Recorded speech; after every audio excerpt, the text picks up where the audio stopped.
쌤들 안녕하세요. 선생님들이 제일 싫어하는 파이널 모의고사가 드디어 시작됐습니다. 이제쯤 되면 이제 그런 생각도 좀 드실 거예요. 아이 빨리 끝나버려라. 점점 그 생각이 드실 텐데 선생님들 아직 끝난 건 아닙니다. 그 제가 지난주에 그거 영역별 모의고사 종강을 했는데 그때 쌤들 이제 마지막으로 첨삭하고 이렇게 면대면으로 보게 되면 선생님들은 이 이제 급하다. 시간이 얼마 안 남았다. 지금 뭘 어떻게 해야 될지 모르겠다. 이렇게 돼서 계획은 없는 상태로 붕붕 떠가지고 긴장과 함께 어떻게 해야 될지 모르겠다. 이런 게 좀 지배적인 형태가 나타나는 시기입니다. 어, 저는 그렇게 생각을 하거든요. 시험에서 D30일, 28일이라고 하는 요 시간 자체가 선생님들이 아마 1년 공부한 것 중에 50%를 공부할 수 있는 시간일 겁니다. 물론 시간으로 하면 말도 안 되는 시간은 맞는데 지금까지 했던 걸 모두 다 같이 보고 정리하고 다시 복습하고 그 다음에 예전에는 잘 몰랐기 때문에 서로 연결이 안 되던 것들이 이젠 어느 정도 알기 때문에 어떠한 방향, 초점이라고 하는 그러한 방향으로 볼 수 있는 부분들이 생깁니다. 그러면서 지금이 공부를 할 수 있는 가장 적기의 시간인 거는 맞습니다. 시간은요. 근데 문제는 뭡니까? 이놈의 시험이라고 하는 것 자체가 내 긴장도를 올리는 것 때문에 문제가 되는데 선생님들 차분하게 생각을 하셔야 됩니다. 우선은 지금만큼 긴장이 되는 시기는 없겠지만 역으로 내가 지금 제일 중요한 시기에 긴장 때문에 무언가 공부를 제대로 하지 못한다라고 하면 가장 황금 같은 시간을 버리는 것이기 때문에 반대로 생각을 하십시오. 어차피 긴장이 높아서 급하게 이거 다 해야 돼라고 하면 어차피 제대로 하나도 하지 못합니다. 그럴 바에는 내가 지금 할 수 있는 한 가지만 하나만 제대로 하겠다. 요거만 제대로 보겠다. 이러한 식으로 가주시는 게 좋습니다. 자, 지금 파이널 모의고사 같은 경우에는 초등 선생님들 같은 경우에는 오늘 시작해서 화요일이라는 요일에 총 3주간에 걸쳐서 진행이 되게 되고요. 자, 시험 범위는 자, 특수교육학, 그 다음에 특수교육 교육과정, 그 다음에 법이라고 하는 요 세 가지 부분에 의해 전범위가 나오고 일명 그 깊이라고 하는 것 자체는 거의 기출문제라고 하는 형태 있죠. 기출문제에서 묻는 범위 내에서 초점을 맞추기 위한 노력을 할 겁니다. 원래 선생님들이 쳐야 되는 초과정이라고 하는 부분이 없기 때문에 저는 그 부분 자체를 아예 특과정으로 거의 대신할 겁니다. 그래서 아마 오늘 치셨으면 아시겠지만 뭔 교육과정이 이래 맞나 이 생각을 아마 하셨을 텐데 제가 일주일 차이는 항상 교육과정을 좀 많이 출제를 합니다.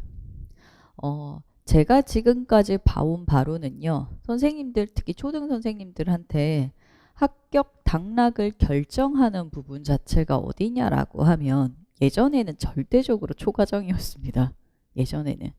근데 요즘은 특과정이에요. 왜냐하면 선생님들이 요즘 자, 이유는 잘 모르겠습니다만 초과정 자체가 어느 정도 평준화가 되어 가고 있습니다. 그래서 잘하시는 분들은 굉장히 잘하시기는 합니다만 그게 아니다라고 하면 평균 몇 점 정도는 받는다라고 하는 선이 생겨요. 예전에는 선생님들이 모형만 보고 들어가고 이렇게 되면서 거의 밑바닥의 점수 20점에서 5점 미만의 점수를 많이 받으셨는데요. 요즘 같은 경우에는 한 8점에서 10 몇 점 사이의 분포를 거의 고르게 받는 경우가 있습니다. 대부분이에요. 그러다 보니까 거기에서 심각한 점수 차이가 나지는 않습니다. 오히려 특각이 그거보다 더 큰 점수를 차이가 나고요. 그 다음에 선생님들이 제일 하기 싫어하는 게 뭐냐 하면 특과정입니다. 그다음 특학이나 초과정 같은 경우에는 어떠한 맥을 잡을 수가 있고 공부를 하고 이해하고 추가로 해 나갈 수 있는 반면에 특과정 같은 경우에는 생으로 외워야 되죠, 그냥. 그러다 보니까 안 외워요. 그 다음에 초등 선생님들의 기본 그 기저에 깔려 있는 것 중에 하나가 우리는 초과정이 있어서 할 게 많다라는 생각을 꼭 가지고 계십니다. 그러면서 종류가 많은 건 맞아요. 별 수 없이. 그리고 범위 자체도 좀 더 많은 거는 맞습니다. 그러다 보니까 일명 세 가지 있죠. 특학, 그 다음에 초과정, 그 다음에 여기 나오는 특과정이 셋 다 제대로 안 되는 경우가 벌어지고요. 그러면서 여기 이제 특과정 자체가 점점 밀리면서 오히려 요즘은 중등보다 초등이 더 못 씁니다.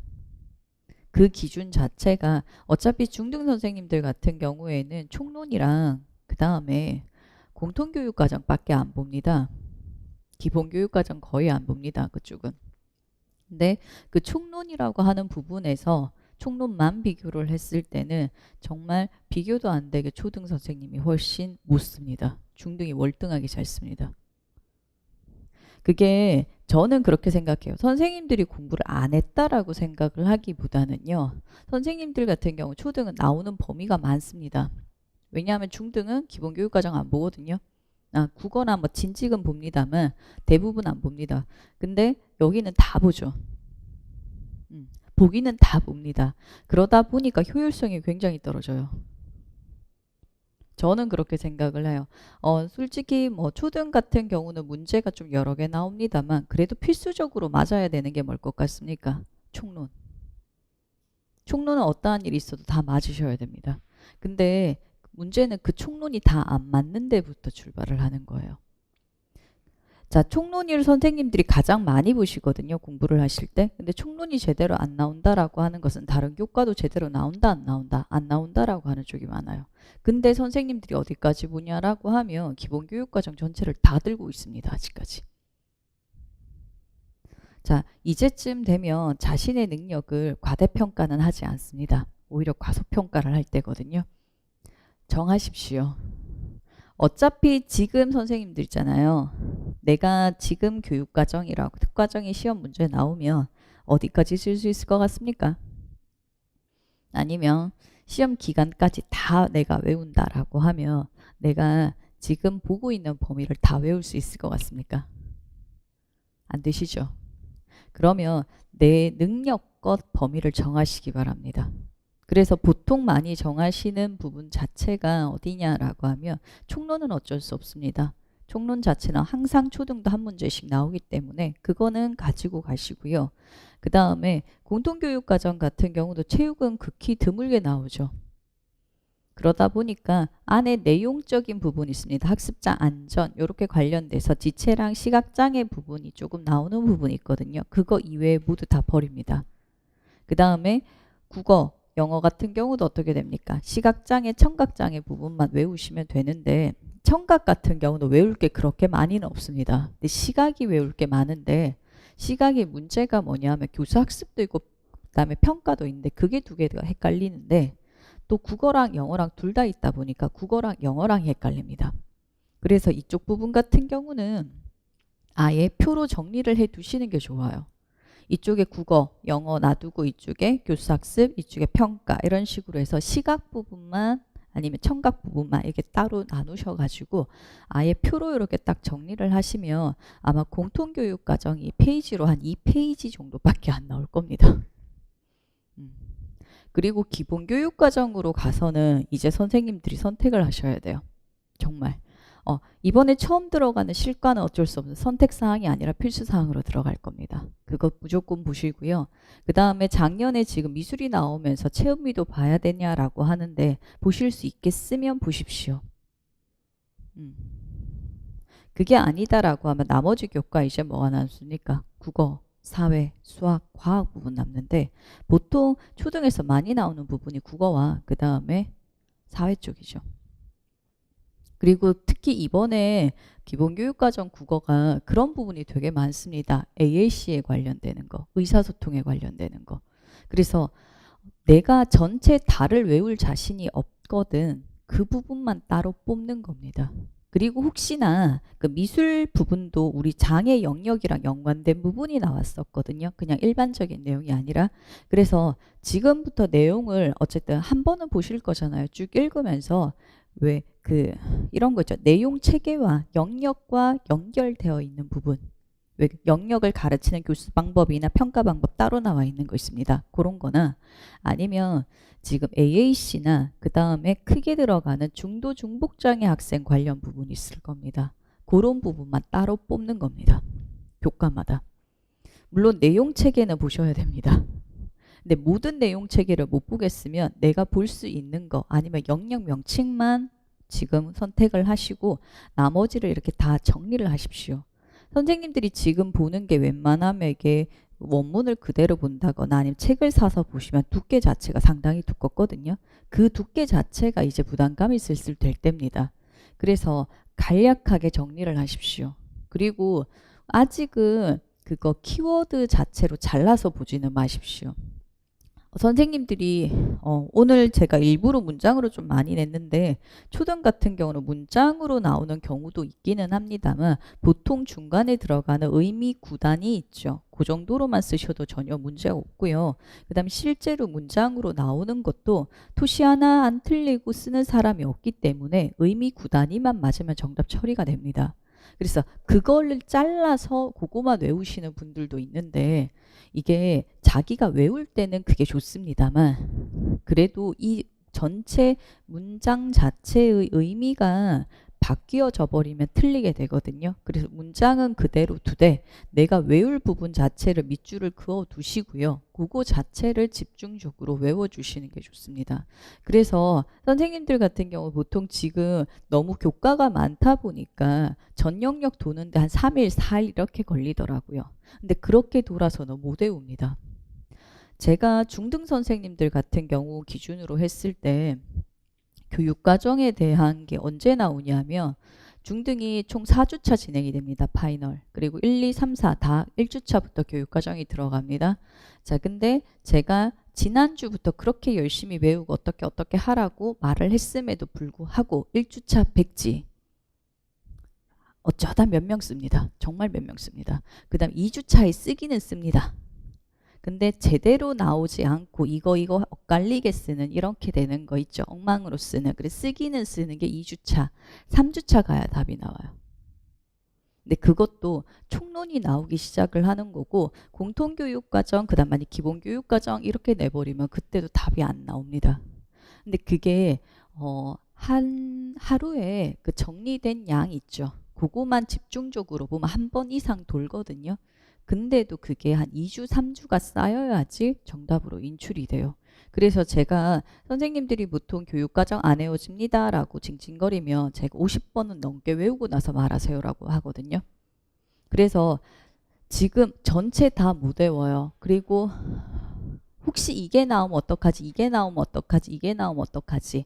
내가 외우시 하는 다른 게 나오면 어떡하지? 생각은 무조건 들 겁니다. 근데 어차피 정확히 못 외우면 못 씁니다. 그래서 내가 나올 만한 거를 우선적으로 뽑아서 외우겠다. 그 생각만 하십시오. 그리고 따로 정리하십시오. 그래서 기본교육과정 안에서는 기본 내용 체계랑 그 다음에 영역이랑 관련된 교수랑 평가에 관련되는 거, 그 다음에 안에 이런 내용 나옵니다. 환경중심 언어중재 아니면 AAC 중도중보 우리 전공 내용 있죠. 특수교육학과 연결되는 것과 연결되는 이러한 내용들이 좀 들어가는 게 있거든요. 그런 애들만 골라내는 겁니다. 그리고 지금까지 기출문제라고 하는 것 자체가 일반적인 내용을 잘 묻지는 않고요. 이렇게 좀 도드라지는 거, 무언가를 할 수 있는 방향에 맞게끔 나왔기 때문에 그런 것만 뽑아내셔도 웬만한 것 자체는 맞추실 수가 있을 겁니다. 그래서 교육과정을 그냥 지금 그대로 상태로 외우게 되면 정말 인출이 더 힘들 거예요. 나올 만한 것만 집중적으로 해서 봐주시는 게 훨씬 더 좋으실 것 같습니다. 그래서 1주차 자체는 일부러 선생님들이 못 쓰는 것 자체를 좀 겪으셔야 돼요. 그래서 내가 어제 외웠는데도 불구하고 나올 거라고 생각해서 총론은 보고 오셨는데도 불구하고 총론이 안 나왔을 겁니다.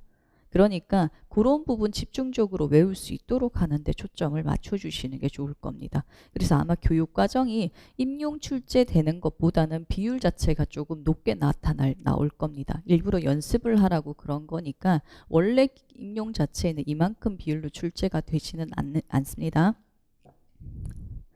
자, 그 다음에 우선은 강의 시간 자체는 선생님들이 오전에 시험을 치시고요. 제가 2시부터 강의를 진행을 하면 초등 같은 경우는 교육과정 비율이 많기 때문에 교육과정을 설명을 드릴 수 있는 부분이 아니거든요. 그래서 강의 시간이 2시간 근처가 나올 겁니다. 그래서 2시간 좀 오버되는 경우가 좀 있을 거고요. 그래서 그 이상이 되고 나면 제가 몇 시부터 첨삭이 이루어진다라고 아마 말씀을 드릴 거예요. 그렇게 되면 그 시간부터 지금 30분 단위로 자를게요. 인원 자체가 원래 4명에서 한 조하고 2명을 하려고 했다가 그거보다는 지금 2명당 한 조 해서 그 한 명에 대해서 제가 한 30분씩 배정을 해서 30분까지는 다는 안 걸릴 겁니다.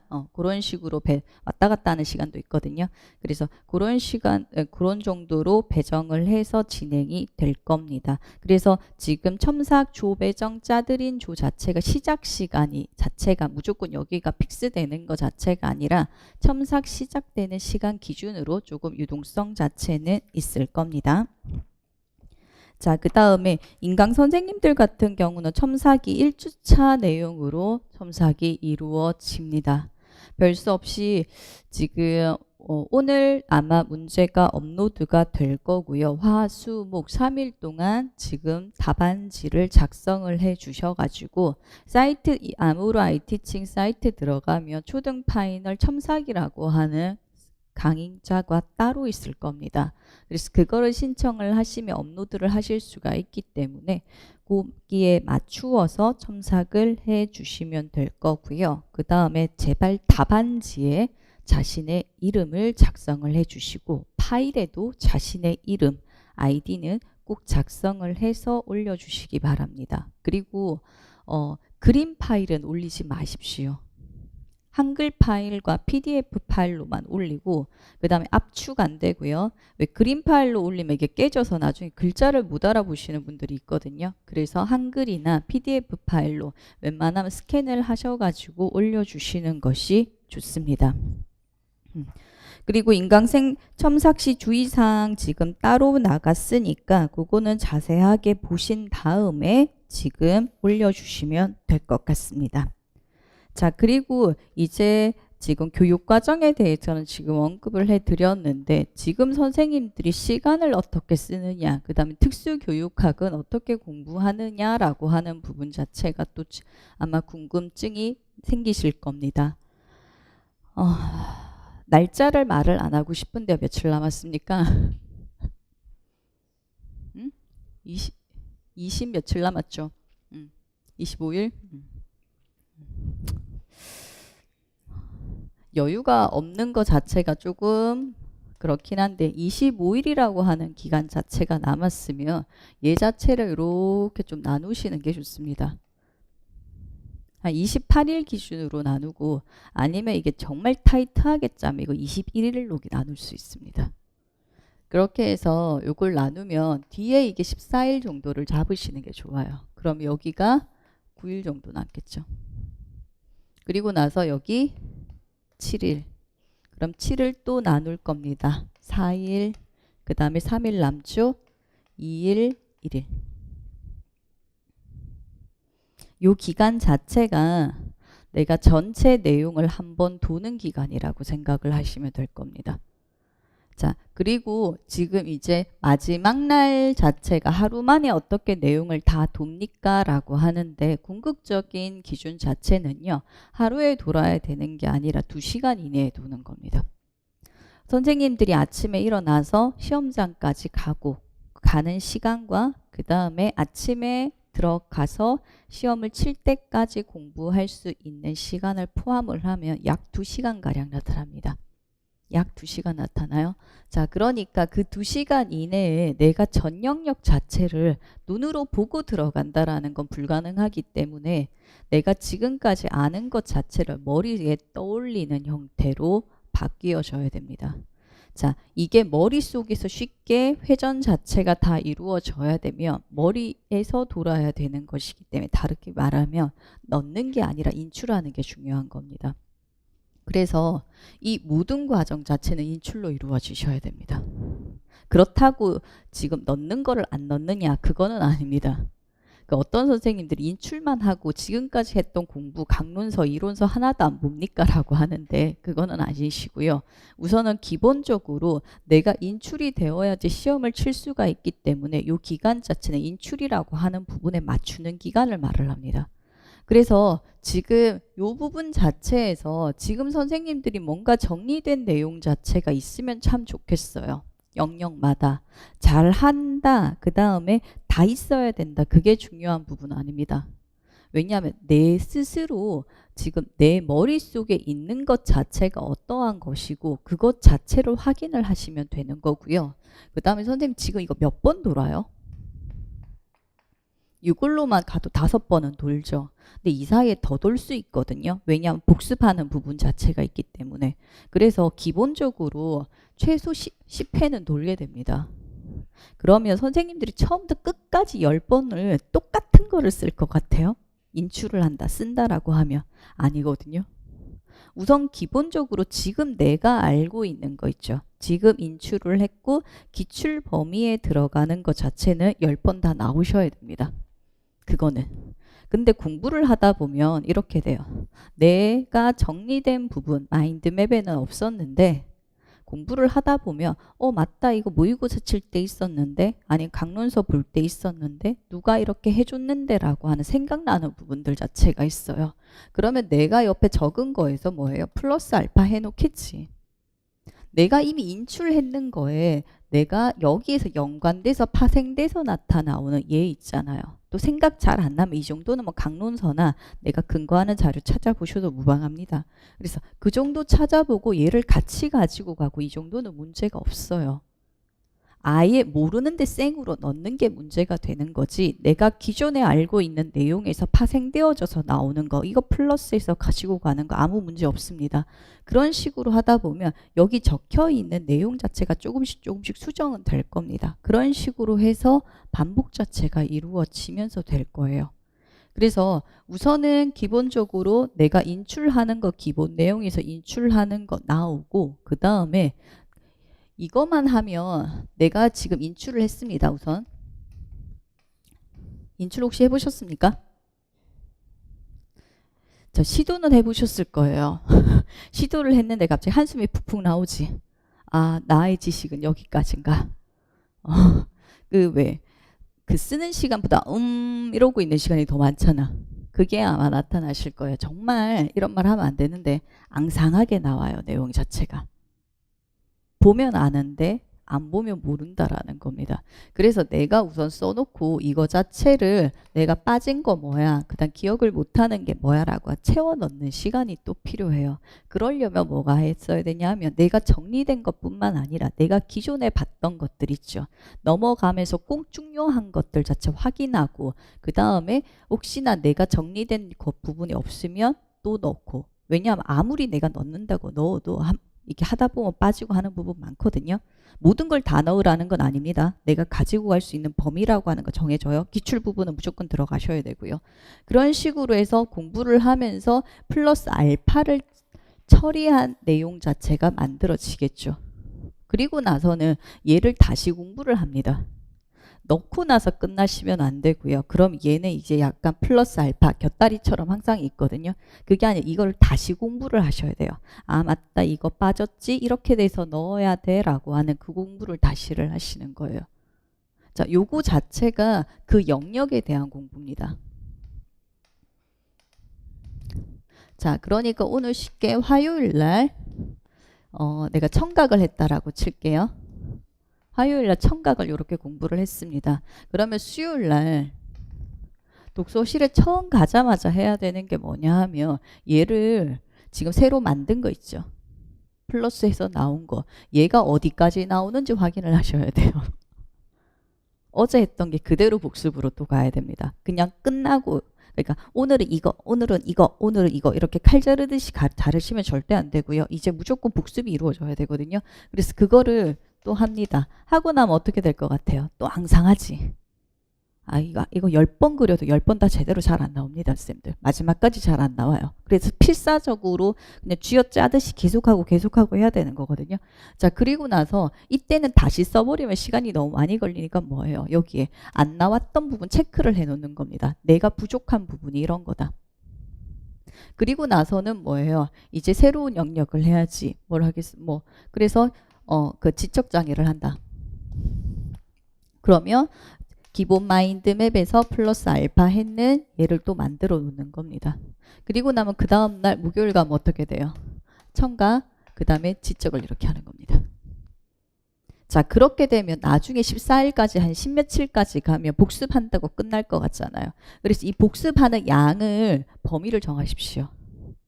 지금 초반에 여기까지는 아마 복습하는 게 한 2과목 정도밖에 안 들어가실 거예요. 복습하는 교과 자체를 선택을 하셔야 되거든요.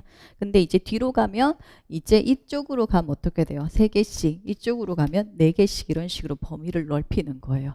왜냐하면 이미 반복이 여러 번 되어졌기 때문에 이때 2개 나오는 거랑 이때 4개 나오는 게 이게 시간이 적게 걸릴 수가 있거든요.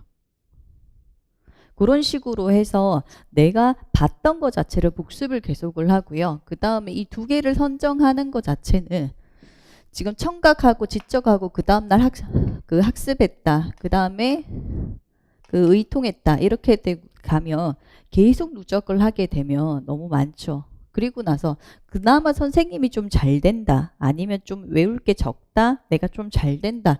얘 자체를 빼는 거예요. 그래서 잘 안 되는 부분 자체를 주로 복습을 하고 그 다음에 그나마 잘 되는 것 자체는 맨날이 아니라 매일이 아니라 한 3일에 한 번씩 아니면 쌤들 공부가 죽으라고 안 되는 시간이 있을 겁니다. 참 안타깝게 지금 참 시간은 안 남아서 긴장은 돼 죽겠는데 공부는 죽으라고 안 돼요. 그죠? 근데 멍 때리고 있을 수도 없고 밖에 나갈 수도 없고 그렇죠. 그때 다시 보는 겁니다. 새로운 공부를 하면 잘 안 돼요. 그럴 때는 내가 했던 거 익숙했던 거 특히 내가 했던 거 다시 보는 게 좋거든요. 그런 식으로 해서 보는 겁니다. 자, 전체 이건 인출 방법이에요. 인출할 때 이렇게 하시고요. 그 다음에 지금 기출을 다시 보셔야 됩니다. 기출 문제만요. 기출 문제 자체를 평가원에서 올라온 것 형태 있죠. 1, 2, 3, 4 이렇게 해서 8번 이렇게까지 되어져 있는 그 형태를 그대로 뽑습니다. 참고로 거기에는 절대로 연필 뭔가를 체크하지 마시고 그 원본 종이만 그대로 마지막까지 있었으면 좋겠습니다. 참고로 이거는 쓰는 용도로 쓰는 거 아닙니다. 문제를 다시 풀어보고 다시 써봐라 라고 하는 걸로 쓸 용도가 아니고요. 자, 우리가 지금 이거 인출을 하면 어떻게 인출을 하냐 하면 무조건 영역별로 인출을 하게 돼요. 시각은 시각, 청각은 청각, 그 다음에 지적은 지적 이런 식으로. 근데 문제는 어떻게 돼 있냐면 선생님들 소문제 안에 어떻게 돼 있어요? 청각 들어갔다가 지적 들어가 있다가 문제가 섞이죠. 그래서 내가 마인드맵이라고 하는 인출이라고 하는 것 자체의 전환 자체가 빨라져야 됩니다. 특히나 초등 같은 경우는 문제 조건 자체가 굉장히 길기 때문에 읽는데 시간이 굉장히 많이 투자가 된단 말이에요. 그러니까 우리가 시간을 줄일 수 있는 것 자체는 문제 파악하는 시간을 줄일 수는 없죠. 쓰는 시간은 줄일 수 없습니다. 어차피 그거는 정해져 있어요. 그러니까 문제를 보고 답을 이끌어내는 인출하는 시간 이걸 줄일 수밖에 없어요. 그래서 전체 인출을 이렇게 하는 거고요. 그 다음에 교과가 빨리빨리 변해야 됩니다. 지적만 쭉 인출하고 청각만 쭉 인출하고 그게 아니라 이쪽 부분을 보고 그 부분 바로 인출, 바로 인출, 바로 인출 이게 필요한 거예요. 그래서 지금 기출 문제를 보고 우선은 그걸 하셔야 됩니다. 기출 문제 같은 경우는 1번은 법, 그 다음에 두 번째는 교육과정, 3번은 시각, 3번 안에도 1, 2, 3, 4 있으면서 영역별로 굉장히 다양하게 들어가 있어요. 그래서 전환하기가 빨라요. 그래서 이 부분은 어디에 어떻게 이런 거 봐야 돼 라고 하는 거 있죠. 그 머리 전환을 할 때 쓰는 거고 그 다음에 또 하나 같은 경우는 기출 문제 자체를 정확하게 파악하셔야 됩니다. 이제 왜냐하면 지금 선생님들이 아마 학년초란다. 올해 연초에 공부를 처음 하시면서 기출 문제를 제대로 푸셨을 거예요. 근데 이때는 문제를 읽는데 내용을 내가 충분히 모르기 때문에 답을 강론서의 걸 그대로 떼왔거나 그것도 아니면 뭐예요? 문제집을 보고 그대로 떼오셨을 겁니다. 그래서 왜 문제를 읽고 답이 이거다라고 하는 과정 자체가 없이 나는 문제를 읽었고 답은 이거라고 하니까 이거 답 이거야 라고 해서 이렇게 외워놨을 거예요. 그리고 나서 그 다음에 기출을 보면 나는 기출을 한번 봤으니까 이렇게 해서 기출 나왔던 개념을 확장시키는 것밖에 안 하지 문제를 읽고 거기에서 어떤 포인트로 어느 방향으로 어떻게 적어야 된다라는 생각 자체가 이루어지지 않아요. 그래서 대부분 어떻게 정리하면 문제의 정의만 적어 놓지 문제에서 묻는 방향 자체를 잘 못 적어 놓습니다. 그래서 문제에서 지금 읽었을 때 이거 자체가 화용론인지를 쓰라고 한 건지 이게 왜 화용론인지 근거를 쓰라고 했는 건지 그런 거 자체를 파악하면서 보시라는 겁니다. 그래서 그 포인트를 기억을 하세요. 한마디로 지금 청각에서는 어떤 부분이 나왔다. 시각에서 나온다라고 하면 어느 부분이 어떻게 나온다라고 하는 부분 있죠.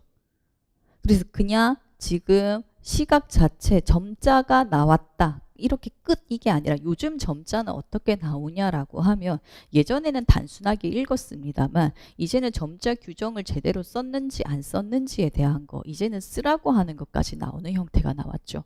그래서 그 포인트 자체를 다 기억을 하시라는 겁니다. 그리고 화용론이 나왔다라고 하면 그 화용론 자체가 사용이고 의미론이랑 나머지 의문론, 형태론, 구문론이다. 이게 중요한 게 아니라 이게 왜 화용론인지 어디에 포커스가 들어가야 되고 그 다음에 단순 화용론인지 아니면 근거를 묻는 건지 그렇다면 이걸 어떻게 찾아야 되는 그런 포인트들 있죠. 문제가 나온다라면 여기에서 이쪽의 포인트가 맞게 나온다. 한마디 사회적 상황 이야기 다 문제 어느 쪽에서 나옵니까? 문장? 종류 찾는 쪽에서 나오고 그 다음에 목적 자체가 상황을 이해하기 위한 것이다.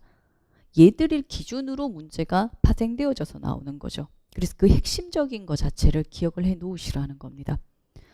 자, 이 핵심적인 걸 기억을 해 놓으면 나중에 찍을 때 굉장히 좋습니다.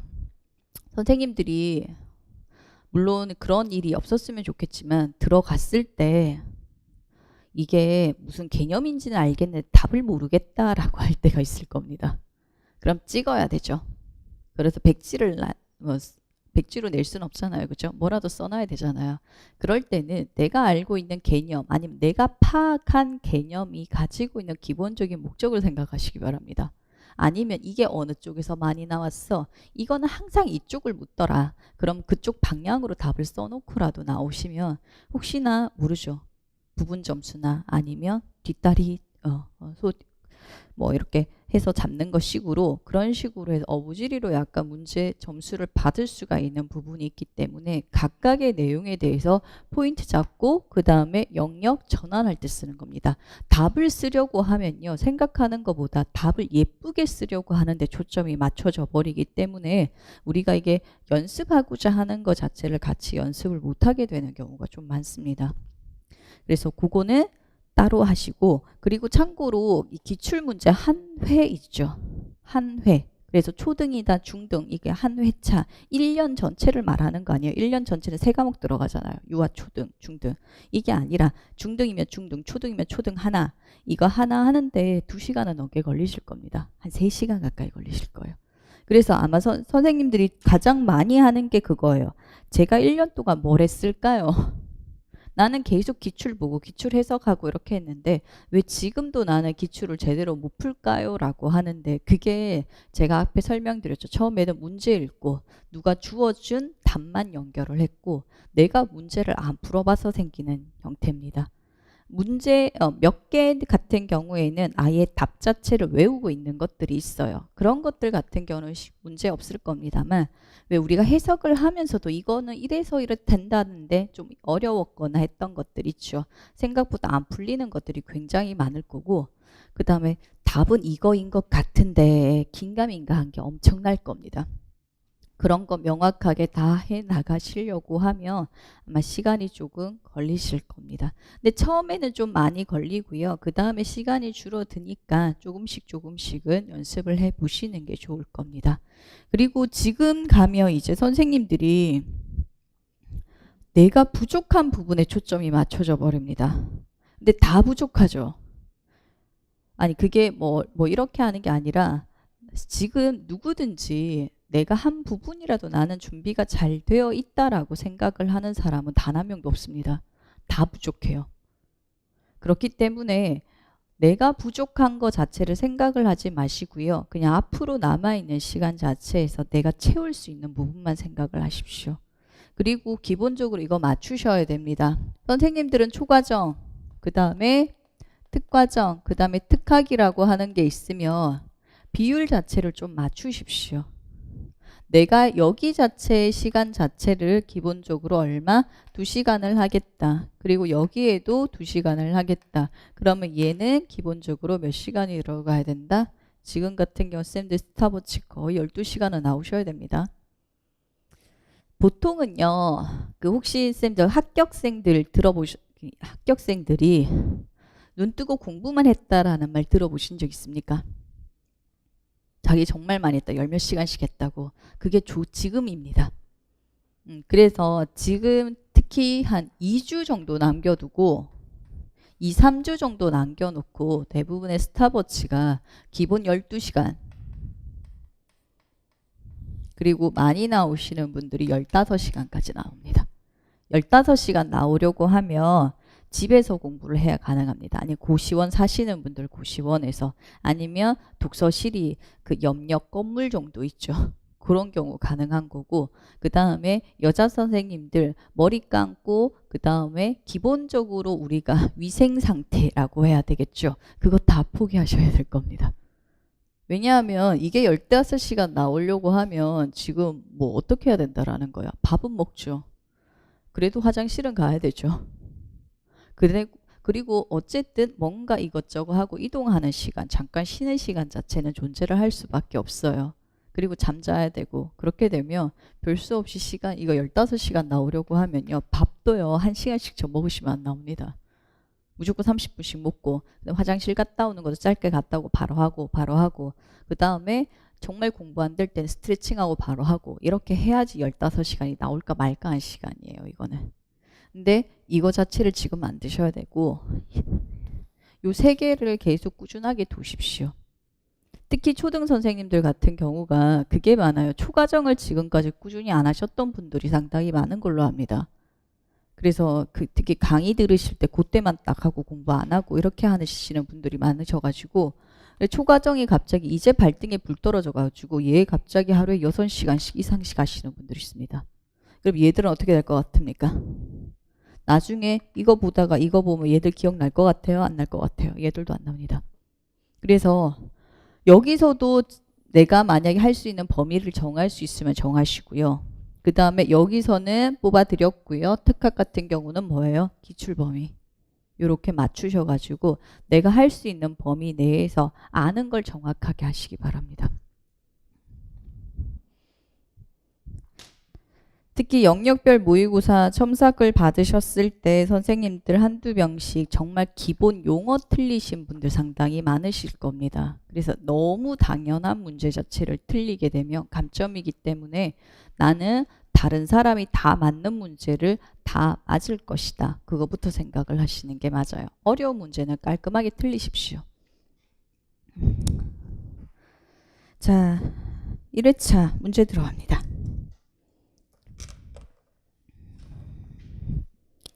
자, 우선은 지금 특수학교 그 교직 논술 같은 경우에는 선생님들이 이거 공부를 어떻게 해야 되냐라고 하는데 참 난해한 부분 자체가 맞습니다. 그게 어쩔 수가 없는 게 우리 쪽에서만 출제를 하는 내용 자체가 아니라 일반 쪽의 교수님과 우리 쪽 교수님들이 같이 들어가서 문제가 출제가 되는 부분이기 때문에 너무 우리 쪽 경향으로만 나오지도 않고 전공 내용인 듯 하면서도 아닌 듯한 그러한 문제 자체가 나타나는데 기본적으로 출제되는 방향 자체는 뭐냐라고 하면 쉽게 특수학급이라고 하는 거 있죠. 그리고 이론이기 때문에 통합학급이라고 하겠습니다. 그 통합학급이라고 하는 곳에서 우리 학생들이 수업에 잘 참여하도록 하기 위해 아니면 수업이 잘 이루어질 수 있도록 하기 위한 방안들, 실제적인 방안들 있죠. 그게 기본 방향이라고 생각을 하시면 됩니다.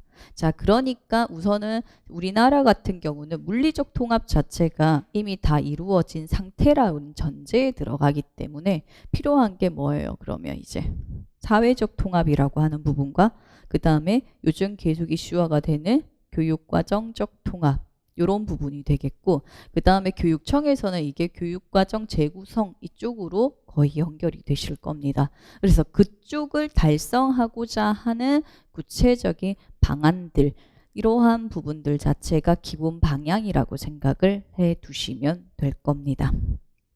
자, 문제 들어갑니다. 자, 다음은 일반 교사와 특수교사 간의 대화 내용이다. 교육과정적 통합에 대해서 서술하시오. 교육과정적 통합은 어떤 겁니까? 통합이 뭡니까? 따로 되어져 있는 걸 같이 한다라는 거죠. 그러면 교육과정적 통합은 뭘 것 같아요? 하나의 교육과정을 같이 쓰겠다. 그러니까 일반 교육과정 안에 우리 학생들 자체가 어떻게 포함이 되어지는가를 말을 하는 겁니다. 자, 이게 된다라고 하는 건 다른 말로 학습에서 통합이 된다라는 거죠. 자, 일반 학교 같은 경우에는 어떤 교육과정이 이루어지고 있습니까? 쉽게 공통교육과정이라고 하는 것 자체가 수업이 이루어지게 되고요. 우리 장애 학생들이 공통으로 수업을 받을 수 있다라고 하면 뭐가 돼요? 그 교실 안에서 그대로 수업이 될 수 있다라는 거죠. 근데 특수교육 대상자라고 하는 전제가 뭐예요? 그들의 독특한 특성 때문에 공통교육과정만으로 목표가 달성이 되지 않기 때문에 다른 것들이 필요한 아동들이잖아요. 그죠? 자, 그러니까 무언가를 필요한 아동들이기 때문에 그 공통교육 과정에 포함을 하기 위해서 다양한 무언가들이 필요하게 되겠죠. 그런 부분과 연결되는 내용이 나올 겁니다. 자, 그래서 기본적으로 교육과정적 통합이라고 하는 것은 뭡니까? 일반 아동들과 같은 교육과정을 쓰고 같은 교실, 같은 환경 안에서 수업이 실질적으로 이루어질 수 있는 것을 말합니다. 자, 교육과정적 통합이 되면 굉장히 중요한 이슈로 떠오르는 게 뭐냐라고 하면 평가에 관련되는 겁니다. 왜 그럴까요? 자, 교육과정적 통합이 이루어졌다라고 하는 거는 자, 결과가 어떻게 나온다라는 겁니까?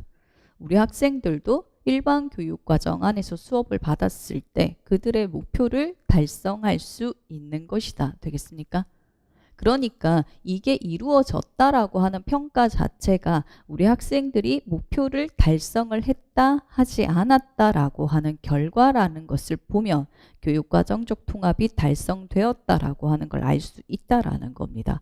그러니까 정확하게 아동을 평가를 해야 되는 부분이 나오고 우리 학생들은 일반 학생들과 똑같은 방법으로 평가를 하기 어렵기 때문에 여러 가지 평가 조정 방법 그 다음에 그걸로도 안 됐을 때는 대안적 평가 방법이라고 하는 것이 같이 이루어져야 된다라는 겁니다. 자, 그래서 교육과정적 통합이라고 하는 거는 이승희 교수님은 이렇게 말씀하셨습니다. 일반 학교에서 함께 교육을 받게 된 장애 학생과 비장애 학생들이 교육과정이 서로 아무런 관련성 없이 별개의 교육 내용으로 이분화된 것을 하나의 공동의 교육과정 틀 안에서 이 두 집단의 교육과정을 광범위한 하나의 연속제로 조화시키는 것을 의미한다. 말이 어렵죠. 원래 분리되어져 있던 교육과정 자체를 하나의 교육과정으로 통합하여 같이 수업이 이루어질 수 있도록 하는 것, 이것을 교육과정적 통합이라고 합니다. 자, 그렇게 되면 이 교육과정적 통합이 된다라고 하는 거 우리 학생들이 그냥 공통교육과정을 그대로 쓴다라는 걸 의미합니까? 그대로 쓰게 되면 특수아동 자체가 아니잖아요. 그러니까 얘들을 포함을 하는데 교육과정을 그대로 적용을 할 수가 없으니까 어떻게 돼요? 교육과정을 수정 아니면 조정을 해줘야 되는 전략이 필요하게 되겠죠. 자, 거기에 가장 대표적으로 들어가는 게 기억에서 말을 하는 겁니다. 자, 아동이 집단 수업을 받을 수 있도록 교육과정을 수정하는 것을 말합니다. 두 가지 대표적인 게 어떤 게 있습니까? 물론 다른 것도 되게 많아요. 다른 기준도. 근데 우리가 알고 있는 것은 중다 수준 교육과정과 중복 교육과정을 말합니다. 중다 수준 교육과정은 어떤 것을 말합니까? 쉽게 아동의 목표가 어디서 오야 된다는 겁니까? 같은 교육과정 안에서. 자, 그러니까 보통 쉽게 예를 든다라고 하면 공통교육과정 안에서 일반 학생의 목표는 당연히 선정이 되겠죠. 그 다음에 우리 학생의 목표 자체도 공통교육과정 안에서 올 수 있는 형태다라고 생각을 하시면 될 겁니다. 아니면 이렇게 생각을 하셔도 됩니다. 실은 중다 수준 교육과정의 범위가 굉장히 넓습니다. 아까 제가 말씀드린 것처럼 같은 교육과정 안에서 뽑은 거, 그 다음에 내용 자체, 조건 자체를 변화시킨 것. 5개 중에서 골라라를 뭡니까? 얘는 3개만 알겠다. 2개만 알겠다. 조건을 변화시키는 것.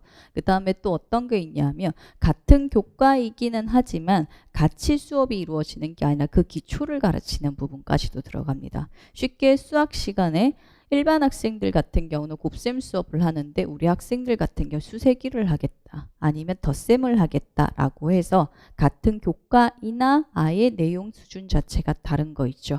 이런 것을 모두 다 포함을 하는 게 중다 수준 교육과정이라고 생각을 하시면 됩니다. 그 다음에 중복 교육과정은 어떤 겁니까? 말 그대로 중복입니다. 왜 중복일까요? 교육과정이 2개이기 때문에 중복이라는 거예요. 자, 그래서 쉽게 우리 학생들의 목표가 어디서 온다? 공통이 아니라 다른 교육과정에서 온다. 이렇게 하셔도 되고 아니면 영역이 다르다라고 하셔도 됩니다. 우리 학생들 같은 경우에는 학습 자체가 이루어지기 참 힘든 부분도 있습니다. 그러다 보니까 자, 그 학습이 교과 학습이 아니라 나머지 일상생활이나 다른 부분에서 이루어져야 되는 것도 우리는 가르쳐야 되죠. 그 부분까지도 포함을 하게 되는 것을 말합니다. 그래서 영역이라고 말씀을 보통 하는데 일반 학생들은 수업 자체, 일반 수업을 하지만 우리 학생들 같은 경우는 그때의 목표 자체가 자리에 착석하기와 같은 자기 자조기술과 관련된 이런 것 자체를 목표로 둘 수 있는 것, 그것을 우리는 중복 교육과정이라고 합니다. 자, 요 2가지 자체가 교육과정을 수정하는 방법이다라고 하기도 하고요. 다른 말로 장애 학생을 포함한 집단 수업이 가능한 교육과정 유형이라고도 합니다. 어쨌든 얘들 2개 자체는 뭡니까?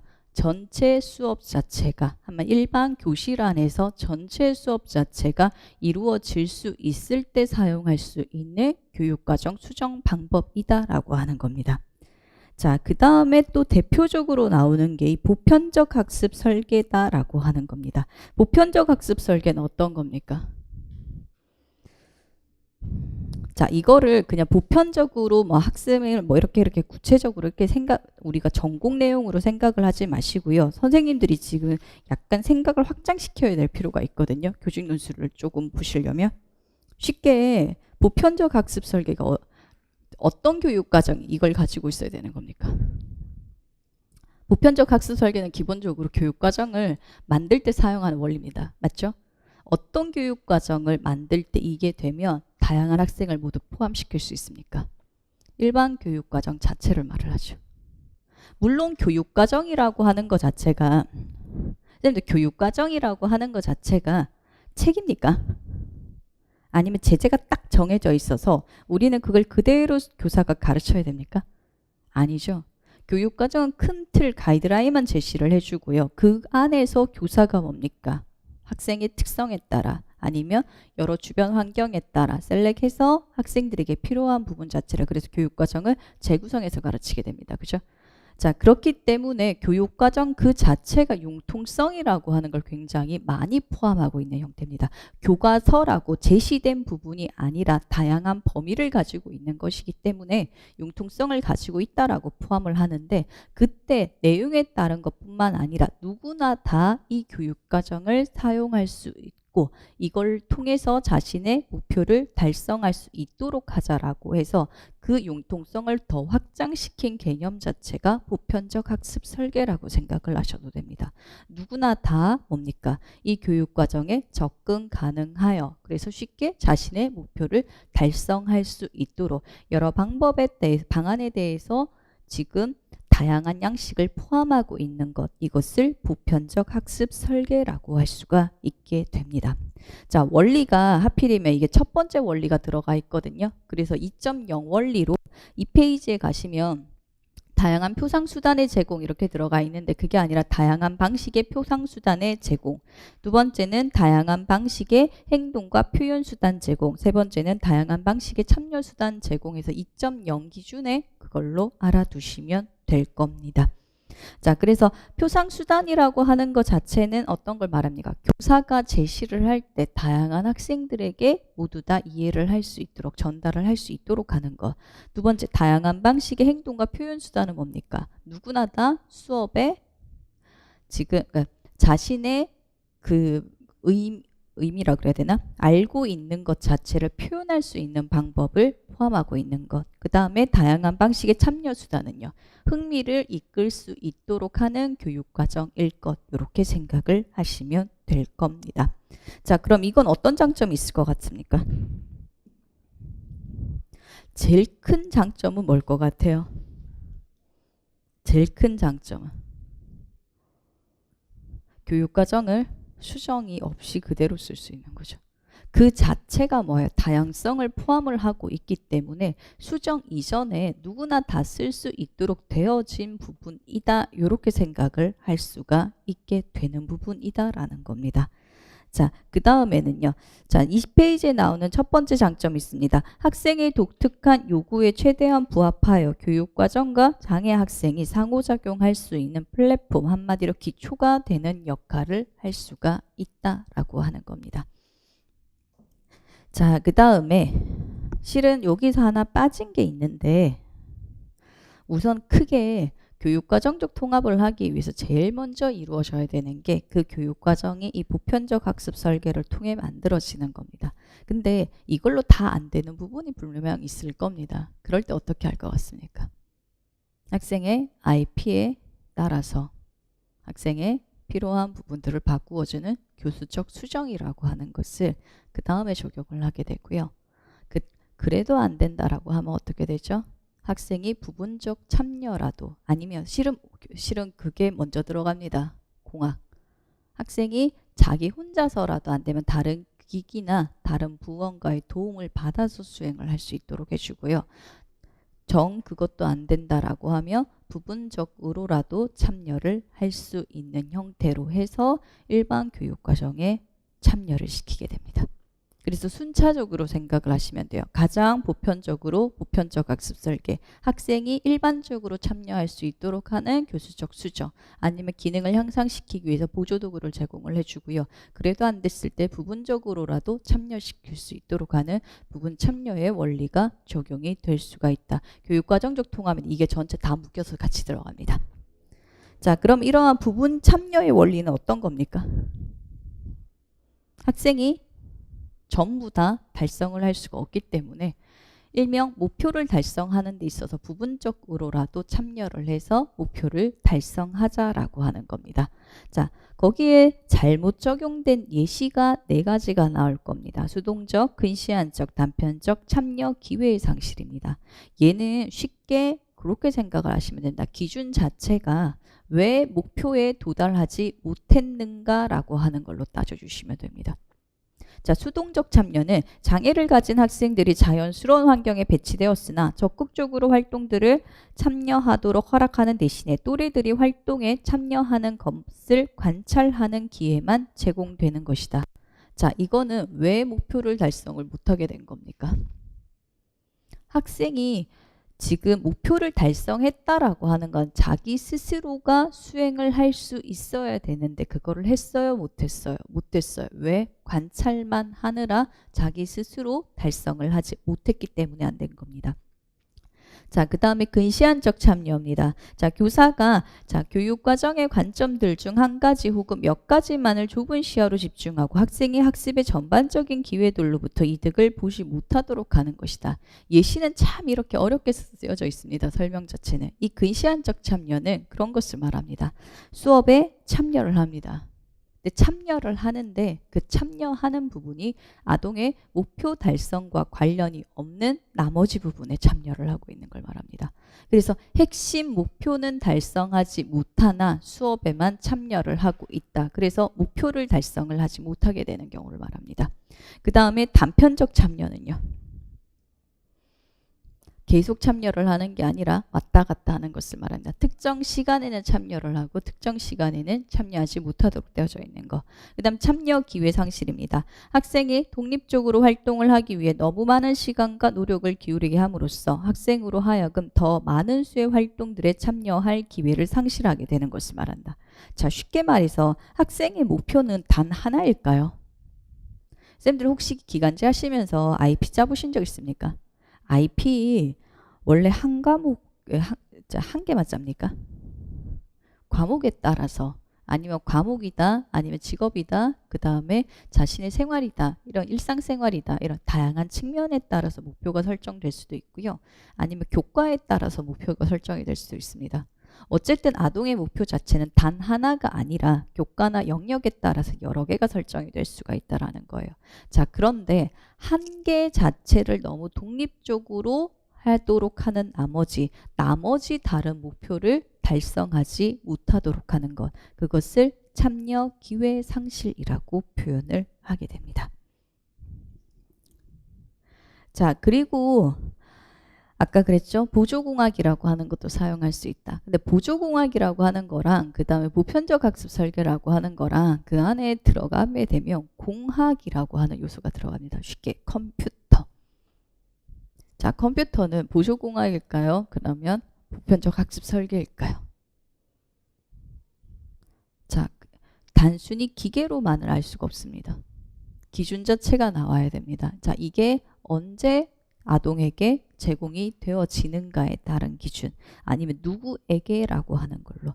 자, 그래서 첫 번째 보시면 자, 동일한 공학이라 하더라도 그것이 원래부터 교수 학습을 위한 설계에 포함되어 있었다면 한마디로 뭐냐면 교육과정 처음 만들 때부터 포함된 요소라고 한다면 보편적 학습 설계고 그게 아니라 짜여진 다음에 나중에 부가적으로 추가로 더 들어가게 되면 공학이다. 자, 그리고 두 번째 공학이라고 하는 것은 보조공학이라고 하는 것은 개개인의 기능 향상을 위한 겁니다. 그래서 제시된 것 자체가 누구를 대상으로 하냐면 아동 한 명의 대상으로 했을 때는 보조공학. 그에 반해 보편적 학습 설계는 공평한 사용이 돼야 되죠. 모든 학생을 대상으로 적용이 되면 지금 보편적 학습 설계가 된다라고 하는 겁니다. 자, 그 다음에 교육과정적 통합을 하기 위한 방법으로는 자, 평가하는 것인데 루브릭과 포트폴리오 평가 있습니다 라고 되는데 그 전에 뭐가 먼저 들어가야 됩니까? 평가 방법의 수정. 자, 평가 수정이라 평가 조정이라고 하는 것 자체는 왜 들어가냐라고 하면 자, 교육과정 통합이 이루어졌다라고 하는 건 쉽게 일반 교실에서 같이 수업이 이루어진 겁니다. 그죠? 자, 그러면 평가를 할 때도 일반 학생들이 쓰는 걸 그대로 써야 된다라는 건데 문제는 뭡니까? 우리 학생들 같은 경우 쉽게 시각장애 학생들에게 이런 문제지 좀 어떻게 됩니까? 내용 자체는 안다라고 할지라도 시각의 제한성으로 인해 문제를 받아들이지 못해서 그래서 보지를 못하기 때문에 우리가 문제를 풀어낼 수가 없게 되죠. 그래서 쉽게 말해서 학생이 배운 내용만을 평가하기 위해서 그 평가의 타당도를 확보하기 위해서 학생이 제한이 있는 부분 자체를 다른 방식으로 보완해 주는 거 이것을 평가 조정이라고 하게 됩니다. 그 6가지 기준 그거 생각을 해주시면 될 거고요. 자, 보통 학생들 같은 경우에는 살짝만 수정을 해주면 되는 평가 조정이 가능한데 어떤 중증 학생들 같은 경우는 그러한 단순히 평가 조정만으로 학생에게 내용 자체를 그 평가를 하지 못한다. 그렇게 됐을 때는 어떻게 한다? 다른 대안적인 평가 방법이 들어가야 되는데 그때 가장 대표적인 게 포트폴리오 평가고요. 그다음에 루브릭이라고 하는 건 평가 방법이라기보다 포트폴리오나 수행 평가라고 하는 것을 채점을 하기 위한 기준표 형태로 들어간다라고 생각을 해 주시면 될 겁니다. 자, 그러면 이러한 루브릭의 장점 같은 건 뭐가 있을 것 같아요? 자, 루브릭이라고 하는 거는 쉽게 채점 기준표이기 때문에 얘가 몇 점이다. 이게 달성을 했으면 몇 점이다 라고 하는 걸 바로 알려줄 수가 있습니다. 그러니까 쉽게 현재 아동이 할 수 있는 것, 하지 못하는 것 이런 것 자체를 바로 할 수 있게 해주는 거죠. 포트폴리오는요. 참 다양한 장점이 있을 수 있습니다만은 특히나 우리 쪽에서 중요한 것 중에 하나가 개별화가 된다라는 거죠. 그런 거 봐주시면 될 것 같습니다. 자, 그 다음에 이제 교육과정 1번 넘어가도록 하겠습니다.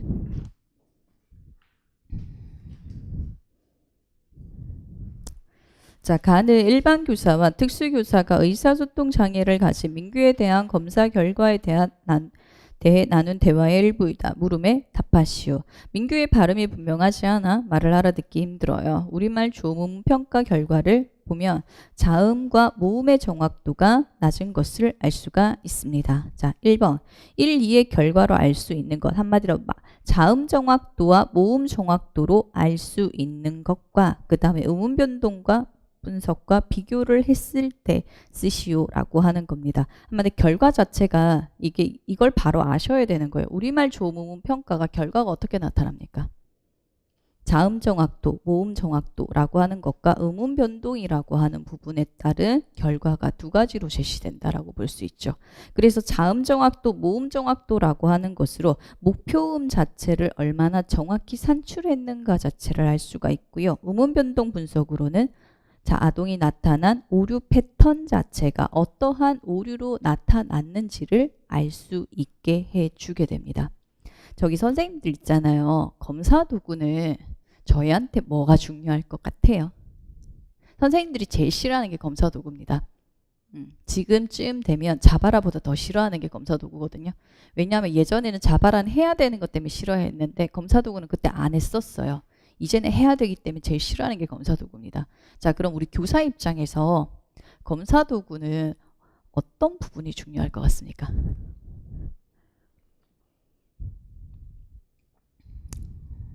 저는 이렇게 보거든요. 교사가 우리 특수교사잖아요. 우리 특수교사입니다. 특수교사가 검사 도구를 쓰는 경우가 있고요. 쓰지 않는 경우가 있습니다. 쓰는 경우는 센터 배치되면 하셔야 됩니다. 자, 그러니까 우선은 그거부터 하셔야 돼요. 이 학생이 어떤 장애가 나타나고 그 장애에 따라 어떤 검사를 실시하고 그 다음에 쉽게 지능을 측정을 하기 위해서 어떤 검사를 해야 되느냐입니다. 지능검사를 해야 되는데 갑자기 지능을 측정을 하기 위해서 바사 이런 거 하면 됩니까? 안 됩니까? 그게 안 되죠. 그리고 제일 먼저는 이 영역을 평가하기 위한 검사 도구의 종류들입니다. 왜냐? 처음에는 그게 우리한테 필요해요. 그리고 검사 실시하는 거는요. 물론 안에 숙련되면 좋습니다만은 그 안에 실시 방법이 굉장히 자세하게 나와 있습니다. 책자로 아예 이렇게 들어가거든요. 그거를 읽어보고 실은 따라 하시면 별 문제가 없는 게 대반입니다. 그리고 요즘 같은 경우는 원점수만 나오면 어떻게 됩니까? 사이트에 입력을 하면 결과가 기똥차게 빨리 딱 이렇게 표로 딱 제시됩니다. 자, 한마디로 중간중간에 검사 실시 중간중간 과정 자체는 크게 필요가 별로 없다라는 거예요. 자, 그러면 뭐가 나와요? 검사를 하고 나면 뒤에 측정값 나오죠. 쉽게 점수가 나오죠. 그거 자체가 무엇을 의미하는지를 아셔야 됩니다. 그래서 더 평가 쪽에서 선생님들이 제일 싫어하는 것 자체가 점수이긴 한데 점수를 어떻게 해석해야 된다라는 문제가 계속 나오는 이유 자체가 특수교사가 솔직히 저는 학교에 있을 때 제가 실시했던 검사는요. 사회성숙도 검사 말고는 없습니다. 근데 그거 자체가 결과가 나오고 그것이 무슨 의미를 가지느냐 그게 중요하죠. 자, 이거를 보고 얘가 이러니까 교사는 어떻게 해야 된다가 중요한 거지 검사를 실시하는 것 자체는 솔직히 말해서 일반 교사들이 특수교사들 중에서도 보통이 많이 하는 부분은 아니다라는 거예요. 그래서 선생님들이 물론 검사 도구 안에 구성 요소 외우시고 하위 유형 외우시고 그거 좋아요. 근데 더 우선적으로 들어가야 되는 것 자체는 한번 지적장애를 하기 위해서 어떤 검사를 실시하고 그 안에 하위 유형으로 들어가는 검사 도구 자체가 무엇인지, 그 다음에 나왔는 결과 자체가 이것이 의미하는 바가 무엇인지, 그게 더 우선적으로 중요한 부분입니다. 자, 그 다음에 두 번째, 디귿의 민규의 오류 현상을 보고 민규의 의사소통 장애 유형을 쓰고 그 이유를 쓰시오라고 되어져 있습니다. 민규의 오류 현상, 자, 주전자는 어디에 있어요를 두던다는 어디에 있어요라고 말을 한다. 그 다음에 나는 공부를 그만하고 싶어요. 나는 동부 그만하고 싶어요라고 말을 하고 있습니다. 자, 여기에서 현재 지읒 자체가 디귿으로 바뀌고 있는데요. 모든 부분 자체에 다 바뀌고 있습니까? 아닙니까? 아니다라고 하는 거 알 수 있죠. 자, 우선 지읒 자체도 바뀌고 나는 공부 그만하고 싶어해서 동부 그만, 여기에서도 실은 어떤 건 바뀌고 어떤 건 바뀌지 않는다라고 하는 것을 알 수가 있습니다. 자, 이거 어떤 장애입니까? 우선은 조음문 장애는 나와야 되죠. 자, 의사소통이기 때문에 말장애, 언어장애, 말장애 안에 조음문 장애까지는 실은 이걸 보지 않고 위에 우리말 조음문 평가 자체에서 나오셔야 됩니다. 그리고 그 안에 지금 모든 음소 자체가 일정한 오류를 보이느냐 보이지 않느냐, 그걸로 우리는 음운장애와 조음장애를 나눌 수 있는데 여기서는 일정한 오류를 보이고 있지 않기 때문에 음운장애에 해당된다라는 겁니다. 자, 이유 뭐라고 쓰시면 됩니까? 자, 지금 제가 특정 음이 아닌 단어의 위치에 따라 오류가 일반적으로 보이기 때문이다. 이걸 적어놨는데 꼭 요거만 되는 것 자체는 아니고요. 오류 음소 자체가 뭐예요? 오류 자체가 지금 특정 음에서 일관된 오류를 보인다, 보이지 않는다. 우선 그렇게 나누어 주셔도 충분합니다. 자, 그 다음에 세 번째입니다. 다음 내용을 읽고 민규에게 제공한 변별자질 접근법에 해당하는 단계를 쓰고 A에 해당하는 최소 대립상의 자질을 쓰시오라고 되어져 있습니다. 자, 민규에게 공과 곰의 그림을 제시한 후 친구와 놀이를 할 때 사용할 수 있는 도구는 무엇인지 묻는다. 민규가 곰이라고 대답한다. 그 다음에 민규에게 곰과 곰 두 단어를 무작위로 발음하여 지적하도록 하지만 민규는 듣고 카드를 지적하지 못한다 라고 되어져 있습니다. 자, 우선 첫 번째, 자, 친구와 놀이를 할 때 사용할 수 있는 도구는 무엇인지 묻는다 라고 했을 때 공, 이거 자체는 요 단계 자체만은 어떤 단계일 것 같아요? 얘는 확인에 가깝습니다. 그래서 쉽게 공이라고 하는 개념 자체를 아는지 확인하는 쪽입니다. 자, 그 다음에 두 단어 자체를 듣고 구별을 하지 못하기 때문에 그 자질 자체를 구별해내는 쪽에 단계에 초점이 맞춰지는 거죠. 그렇기 때문에 민규에게 해당되는 단계 자체는 변별 단계 자체를 지금 실시를 해야 되는 것이고요. 공과 곰 어떻게 나누시면 됩니까? 이음과 미음 자체로 지금 나누시면 될 거죠. 방법적인 부분에서 똑같기 때문에 위치적인 부분에서 영국의 음, 양수음 이렇게 나눠주시면 됩니다. 자, 그 다음에 2번입니다. 자, 다음은 기본교육과정 수학교과에 대한 수업 개요이며 나는 자폐성 장애 학생의 특성을 고려하여 구상한 수업 시나리오다. 물음에 답하시오라고 되어져 있습니다. 1번 가의 내용에 해당되는 기본교육과정 수학과 영역을 쓰고 해당하는 기능을 쓰시오. 자, 우선은 뭐가 됩니까? 수학 영역 중에서 측정. 자, 그 다음에 측정에 해당되는 기능은요. 여러 개 중에 선택하시면 됩니다. 특히나 많이 나오는 거 비교하기, 그 다음에 경험하기, 관찰하기, 표현하기 이런 거 있죠. 아니면 공통된 속성 기능 있죠. 그 몇 개라도 알아두시는 게 좋을 겁니다. 기능과 역량이 안 나온다라고 했지만 이미 다 나왔죠. 자, 그 다음에 두 번째입니다. 자, 교사는 자폐아동에게 중심축 반응 훈련을 통해 지도하고자 한다. 1번 기억에 해당하는 중심 반응을 쓰고 두 번째, 교사가 복합 단서에 반응하기로 지도하려고 할 때 사용할 수 있는 예시를 하나 드시오. 자, 쉽게 활동 2를 갈게요. 자, 컵 두 개를 학생에게 보여주며 선생님이 컵의 표시선을 나타낼 거예요. 그래서 책상 위에 놓여있는 빨간색 테이프, 파란색 테이프, 빨간색 사인펜, 파란색 사인펜을 가리키면서 자, 어떤 것으로 표시선을 나타내볼까? 라고 물었습니다. 자, 요거는 중심축 반응 중에 어디에 들어갈까요? 동기. 왜요? 학생에게 선택권을 제공을 했기 때문에 동기에 들어갑니다. 자, 그럼 복합단서에 반응하기로 지도를 하려고 하면 교사는 어떻게 질문을 하면 될까요? 복합단서라고 하는 게 어떤 걸까요? 복합단서라고 하는 게 어떤 걸까요? 자, 쌤, 요거를 해볼게요. 하나의 사물이 가지고 있는 다양한 특성을 보는 것. 그게 복합단서라고 하시면 됩니다. 자, 우선 이건 뭡니까? 펜이죠. 자, 펜입니다. 자, 근데 여기에서 이렇게 될 수가 있습니다. 길이가 어떻게 된다? 길다. 쉽게 길다 할게요. 그 다음에 굵기는 가늘다. 색깔은 빨갛다. 자, 쉽게 제가 지금 기준이 뭐였어요? 길이, 굵기, 색깔. 이런 부분 자체가 하나하나 차원적인 게 다른 그거 자체를 다양한 차원에 걸쳐서 아동에게 지금 제시해 줄 수 있는 것, 그거 자체를 복합단서라고 생각을 하시면 됩니다. 자, 그러면 교사가 지시문 어떻게 하면 됩니까? 지금 책상 위에 놓여있는 빨간색 테이프, 파란색 테이프, 빨간색 사인펜, 파란색 사인펜, 여기 두 가지로 구분을 하면 무엇과 무엇으로 나눌 수 있습니까? 하나는 색깔이고요. 그 다음에 하나는 테이프나 사인펜이라고 하는 도구라고 할게요. 쉽게. 도구가 있죠. 자, 그 두 가지를 같이 섞어서 표현만 해주시면 됩니다. 그래서 빨간색 테이프, 그 다음에 빨간색 사인펜, 파란색 사인펜, 파란색 테이프로 다 그냥 하시면 됩니다. 그냥 한 개를 잡아서 나타내 볼까라고 하시면 돼요. 그래서 학생이 색깔이라고 하는 거랑 도구라고 하는 두 가지 기준에 걸쳐서 그것에 대한 자극 있죠? 그거를 반응할 수 있도록 해주면 되는 것. 이것이 복합단서에 대한 반응입니다. 자, 그 다음에 3번. 니은에서 교사가 학생에게 제공한 촉구 기법을 두 가지 쓰시오라고 되어져 있습니다. 실은 니은이 교사 줄만 그어야 되는 게 아니라 위에 활동 전체를 다 하셔야지 문제 풀기는 좀 더 편하실 거예요. 문제는 푸셨을 것 같기는 한데.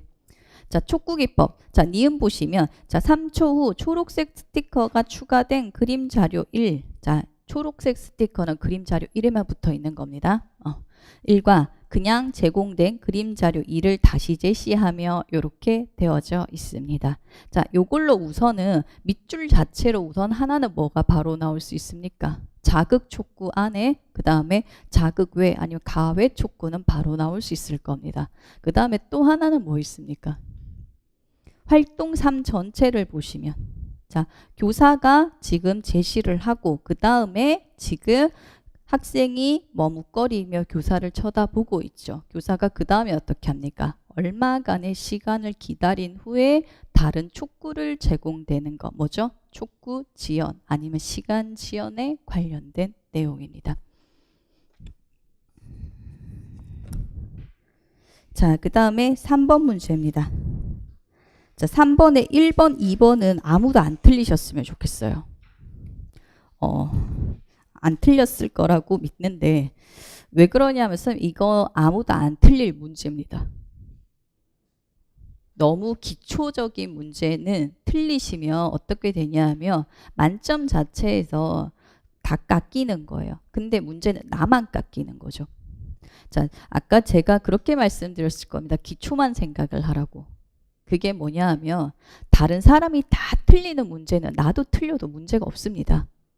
왜냐하면 그때는 전체 학생들 자체가 이미 다 틀렸기 때문에 80점이 만점이 아니에요. 이미 70 몇 점으로 내려오는 건데 지금 이런 문제 같은 경우는 틀려버리면 어떻게 되냐면 다른 애들은 다 맞았지. 나만 틀렸기 때문에 다른 학생들보다 점수가 이미 2점 아니면 1점이라고 하는 게 차이가 난 상태로 출발을 한다라는 거예요. 그래서 제일 중요한 거는요. 어려운 문제 맞추는 게 아니라 기초 문제를 다 맞추셔야 됩니다. 근데 어차피 옆에 애들은 하나씩 실수를 할 거예요. 약간 좀 이럴 수도 있는데 다른 사람의 실수를 기다려야 되냐 누가는 또 그렇게 설명하는데 그 실수도 능력이거든요. 다른 사람은 실수할 때 나는 그 실수를 하지 않고 내가 아는 거 정확하게 다 써내려 가시면 되는 겁니다. 그러면 붙어요, 쌤들. 자, 3번입니다. 자, 언어 발달 지체를 보이는 학생 가형의 언어 지원을 위한 협력적 팀 접근 사례이다. 물음에 답하시오. 1번 가에서 나타난 팀 접근의 명칭을 쓰고 진단 방법을 한 가지 쓰시오라고 되어져 있습니다. 자, 특수교사, 일반교사, 언어치료사, 부모는 학생 가형의 의사표현이 가장 활발히 나타나는 사회 시간에 함께 모여 가형의 활동을 관찰하면서 언어평가를 실시하였다. 어디가 포인트입니까? 함께 모여 관찰하였다. 뭐죠? 원형 진단이 되는 것이고요. 그렇기 때문에 이게 특성으로 들어가는 것이 뭐다? 초학문적 팀 접근이다. 이렇게 가주시면 될 겁니다. 자, 그럼 문제 하나 낼게요. 자, 여기에서 학생 가형의 의사표현이 가장 활발히 나타나는 사회 시간 어떻게 찾아낼 수 있습니까? 산점도로 찾아낼 수가 있겠죠. 자, 그러니까 지금 이제 여러 영역 무조건 섞어가면서 보셔야 돼요. 왜 얘가 지금 사회 시간에 관찰을 하느냐? 의사소통이라고 내가 표적 행동이라고 하는 것 자체를 관찰을 하려고 하면 그 표적 행동이 가장 많이 나타나는 시간대에 관찰을 해야 그 행동에 대한 정보를 가장 많이 얻을 수 있습니다. 그래, 문제 행동이 많이 발생되는지 알아볼 수 있도록 하는 거, 그게 산점도 이렇게 같이 들어갈 수도 있겠죠.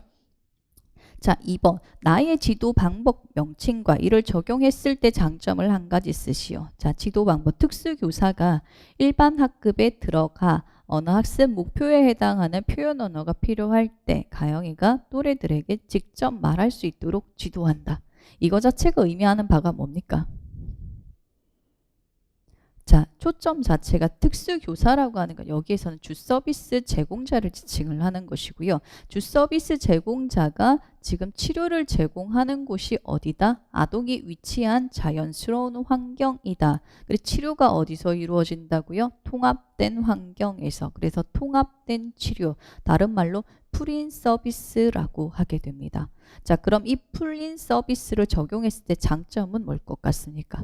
실은 예문에 그대로 있는 겁니다. 이거는 풀아웃 서비스라고 할게요. 반대로 풀아웃 서비스는 뭘 것 같아요? 그러면 풀인이 뭡니까? 아동이 위치한 환경에 치료사가 들어간 거. 그러면 풀아웃은 애를 꺼내어서 수업을 하는 거. 자, 이거의 단점은 뭘 것 같습니까? 쉽게 치료실에서 수업이 됐다라고 하면 동떨어진 수업이 이루어질 수가 있겠죠. 우선은 언어라고 하는 거, 아동의 목표라고 하는 것 자체는 무조건 자신의 위치한 환경에서 필요로 한 것, 그러니까 기능적인 형태로 가르쳐야 되는데 분리가 되어져 있기 때문에 자연스러운 환경에서 가르치지 않았다라고 하는 부분이 나타나겠죠. 근데 얘는 자연스러운 환경 자체에서 가르쳤기 때문에 그 환경의 기능적인 것 플러스 일반화가 잘 된다까지도 같이 넘어갈 수 있습니다. 그리고 가장 중요한 것 자체는 뭐냐면 학생을 치료를 제공을 하기 위해서 따로 분리시키지 않는다라고 하는 겁니다. 쉽게 아까 분리시키면 어떤 문제가 있어요? 분리된다라고 하는 말 자체는 뭐가 됩니까? 아까 부분 참여의 원리에 대하면 잘못하면 단편적 참여처럼 나와버릴 수가 있죠. 왜냐하면 어떤 시간에 얘를 따로 뺐다라고 하는 것은 그 시간에 아동이 달성을 해야 할 목표 자체를 달성을 하지 못하게 될 수 있다. 이렇게 같이 연결될 수 있다라는 겁니다. 자, 그 다음에 세 번째, 다의 계획 중 틀린 것을 두 가지 찾고 수정하시오. 자, 교수 지원. 자, 가영이의 발화를 이끌어내기 위하여 확대 확장과 같은 기법들을 적용한다. 그냥 읽으면 참 맞는 것 같은 거 많아요. 자, 그리고 우선은 쌤들 그거 먼저 생각을 하셔야 됩니다. 문장을 이렇게 중재 계획 같은 거 나오고 그 다음에 틀린 것을 찾고 수정하시오라고 하면 첫 번째 기준 자체가 우선 그 문장 자체가 오류가 있는지 없는지를 먼저 살피십시오. 요 부분 같은 경우에는 가영이의 발화를 이끌어내기 위하여 확대 확장과 같은 기법들을 적용한다. 문장 자체가 틀렸죠. 발화를 이끌어내기 위해서는 어떤 걸 보통 쓰게 됩니까? 혼잣말 기법, 평행적 발화를 쓰게 되고 확대 확장과 같은 경우에는 아동이 발화한 후에 언어에 대해서 적절한 피드백을 주는 전략들이 되는 겁니다. 자, 그 다음에 두 번째, 가영이의 발화 후에 교사가 적용할 수 있는 전략으로 교정적 피드백 참조적과 재구성 등이 있다라고 하는 겁니다. 교정적 피드백은 어떤 겁니까? 학생의 발화에 긍정적으로 받아주고 그 다음에 바람직한 것을 알려주는 것. 재구성이라고 하는 것을 내용 자체는 그대로 두고 문장 형태를 바꾸어서 다른 표현으로 들려주는 것을 말합니다. 그 다음에 디귿. 가영이가 자발적으로 의사소통을 할 수 있도록 환경 중심 언어 중지를 실시를 하며 환경을 조성하여 자발적 의사소통을 유도한다. 맞는 말입니다. 그 다음에 리을. 가영이의 의미론적 영역을 확장하기 위하여 참조적 의사소통 방법을 고려한다. 참조적 의사소통이 어떤 겁니까? 참조적 의사소통. 참조물에 대한 의사소통입니다. 쉽게 선생님들이 그 언어가 가지고 있는 추상성의 대표적인 거라고 하실 수가 있는데요. 쌤, 여기에 강아지가 있어요? 없어요? 현재 이 공간에 없죠. 근데 강아지에 대해서 우리가 이야기를 할 수 있는 것을 말합니다. 내가 보고 있는 것이 아니라 어떤 특정 대상물 있죠. 참조물이라고 하는데 이 공간에 없는 대상물에 대해서 내가 그 특성과 나머지 부분에 대해서 그것을 설명할 수 있도록 되는 것. 그것에 대해서 특성에 대해서 말을 하고 그 다음에 의사소통이 이루어지는 것. 이것을 참조적 의사소통이라고 하고요. 학생의 활용론을 향상시키기 위해서 들어가는 부분입니다. 자, 그 다음에 쉬었다가 들어가도록 하겠습니다.